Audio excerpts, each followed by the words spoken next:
नमस्कार, जय हिंद, वंदे मातरम। 18 न्यूज़ के लिए मैं किशोर यदुवंशी। आइए हम आपको एक ऐसी शख्सियत से मिलवाने जा रहे हैं जिन्होंने समाज में रहते हुए बहुत सारे उतार-चढ़ाव देखे हैं, और जिस मुद्दे पर हम आज उनसे बातचीत करने जा रहे हैं, तो एक सामाजिक कार्यकर्ता होने के नाते उन्होंने बहुत सारी चीज़ों को अपने आँखों से देखा है, लोगों को परेशान होते हुए देखा है।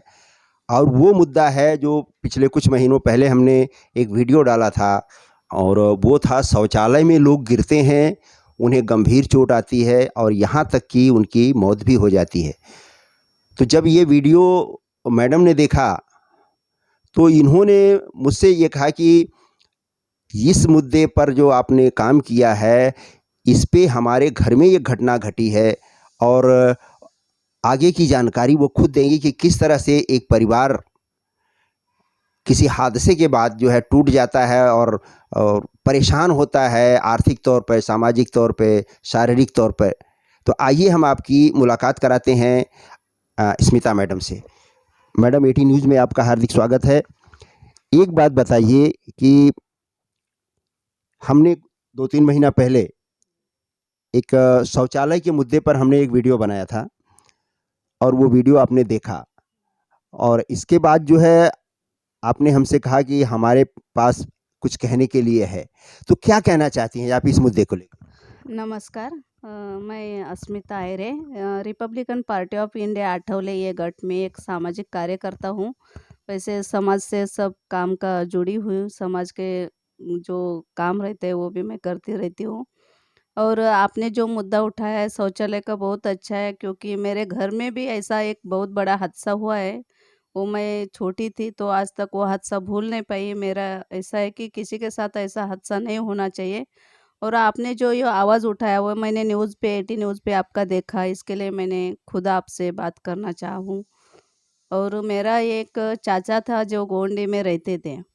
तो बहुत साल पहले मेरी चाची और मेरा चाची दोनों जन रहते थे। चाचा का उम्र बहुत ज़्यादा हो गया था, मोटापा था, तो वो ऐसे घर में ही शौचालय था, लेकिन शौचालय ये टाइल का था, तो वो चिकनाई थी। तो चाची ने जब जाके शौचालय धोया, धोने के बाद जब चाचा शौचालय में गए तो वो गिर पड़े, और गिरने के बाद चाचा का कमर का हड्डी टूट गया। बाद में उनको हॉस्पिटल लेके गए हम लोग, उसका ट्रीटमेंट किया, दवा गोली, बहुत बड़े बड़े डॉक्टर को भी दिखाया। तो इतना सब खर्चा करने के बावजूद अभी चाचा थोड़े ठीक हो गए, लेकिन वो लकड़ी के आधार के बिना चल नहीं पाते। और अभी ऐसे हालत कि वो उम्र के हिसाब से बेड पे ज़्यादा रहते हैं, ज़्यादा किधर घूमना फिरना नहीं, घर के अंदर अंदर के अंदर घर के बस रहते हैं, लेकिन लकड़ी के बिना वो चल भी नहीं पाते। तो मेरा ऐसा बताना कहना है कि किसी के साथ ऐसा नहीं होना चाहिए। जो घर में शौचालय रहते हैं उसमें जो टाइल लगाते अपन, वो चिकना वाली टाइल ना लगाते हुए अपन सादा लादी या कड़प्पा ऐसा लगाएगा तो ये हद से टल सकते हैं। ऐसा मेरा कहना है। अच्छा, बाथरूम में जो लोग चप्पल इस्तेमाल करते हैं, या जो व्हाइट टाइल होती है, उसकी वजह से तो चप्पल कैसा होना चाहिए? आपने अपने यहाँ चप्पल कैसा रखा है? देखिए सर, मेरा कहना है ऐसे कि चप्पल एक कड़क होना चाहिए, मजबूत होना चाहिए। स्लीपर जो रहते हैं एक स्लिप होने वाली नहीं चाहिए। जो भी चप्पल पहने हुए, समझो अभी टाइल पे पानी गिरता है तो वो स्लिप होने वाले चप्पल स्लीपर रहती तो वो जल्दी तुरंत स्लिप हो जाती। इसके लिए एक कड़क और मजबूत, स्ट्रांग, अच्छी वाली चप्पल शौचालय जाते समय यूज़ करना चाहिए। दूसरा ये है कि जैसे आप बता रही हैं कि आपके चाचा थोड़े मोटे थे ज़्यादा, तो शौचालय में जाने के बाद उनको बाहर निकलते वक़्त, उठते-बैठते वक़्त कुछ परेशानी होती होगी, तो इसके लिए आप क्या कहना चाहेंगी? जी हाँ, कोई भी हो, मोटा हो, उम्र से ज़्यादा हो या हैंडीकैप, घर में कोई भी हो, लेकिन शौचालय में एक हैंडल लगाना चाहिए, क्योंकि आदमी जब बैठता है शौचालय में उठने को तकलीफ हो जाती है। क्योंकि बैठने के बाद उसको मतलब थोड़ा कमज़ोर हो जाती है, उससे अंदर की बॉडी थोड़ा कमज़ोर हो जाती है बाथरूम शौचालय के बाद।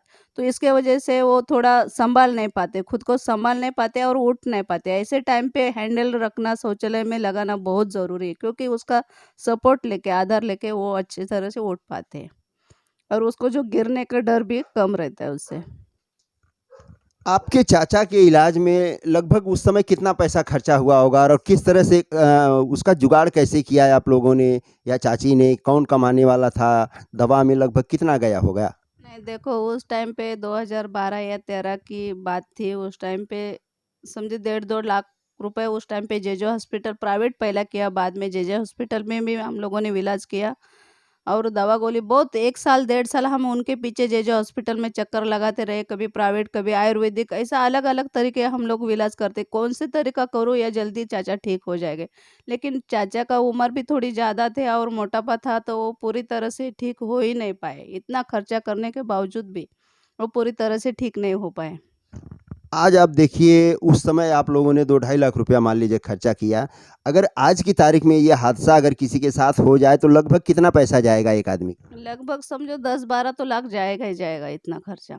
क्योंकि प्राइवेट हॉस्पिटल और गवर्नमेंट का हॉस्पिटल में किधर भी जाओ आपको खर्चा लगेगा, लेकिन वो आदमी के वजन के हिसाब और उम्र के हिसाब से। आदमी यंग रहेगा, कोई भी यंग रहेगा तो जल्दी कवर हो पाता है, और उम्र से ज़्यादा रहेगा तो जल्दी नहीं हो जाता है। सही बात। तो देखा है आपने, ये एक परिवार की भुक्तभोगी रह चुकी हैं। इनके परिवार में जब ये हादसा हुआ, आप सोचिए कि आज से 10 साल पहले अगर ढाई लाख रुपया खर्च हुआ, तो आज वो पैसा कितना हो सकता है? तो 10 से लेके 15 लाख, 20 लाख जैसा हॉस्पिटल हो, इस तरह का इलाज का खर्चा जब जाएगा, तो एक आम गरीब आदमी, मध्यम परिवार का आदमी इतना पैसा कहाँ से लाएगा? और कहीं से कर्ज लेगा तो वो भरेगा कैसे?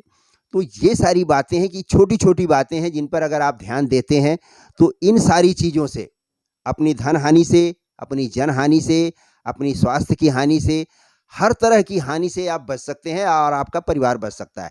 तो इन छोटी-छोटी बातों को आप अपने बाथरूम में, अपने घर में ध्यान रखिए कि हमारा बाथरूम कैसा है, किस तरह का है।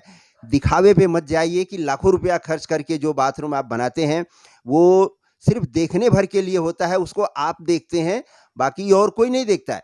पर जब उससे नुकसान हो जाता है तो कई गुना आपका परिवार उस चीज़ को सफ़र करता है, कहीं से कर्ज लेकर के, कुछ भी करके आपको ठीक करने के लिए, आपके परिवार को ठीक करने के लिए आपके ही परिवार को फिर जो है किसी के यहाँ गिरवी रखना पड़ता है, बंधक होना पड़ता है।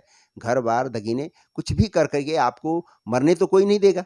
तो इसलिए किसी भी बड़ी समस्या, बड़ी दुर्घटना के होने से पहले आप इन छोटी-छोटी बातों को अगर ध्यान देंगे, तो हम सबका, चाहे इनका हो या एटी न्यूज़ का हो, हम सबका ये प्रयास, ये जागरूकता जो है आपके आने वाले जीवन में किसी भी प्रकार की कठिनाई का सामना नहीं करने देगी। एटी न्यूज़ के लिए मैं किशोर यदुवंशी।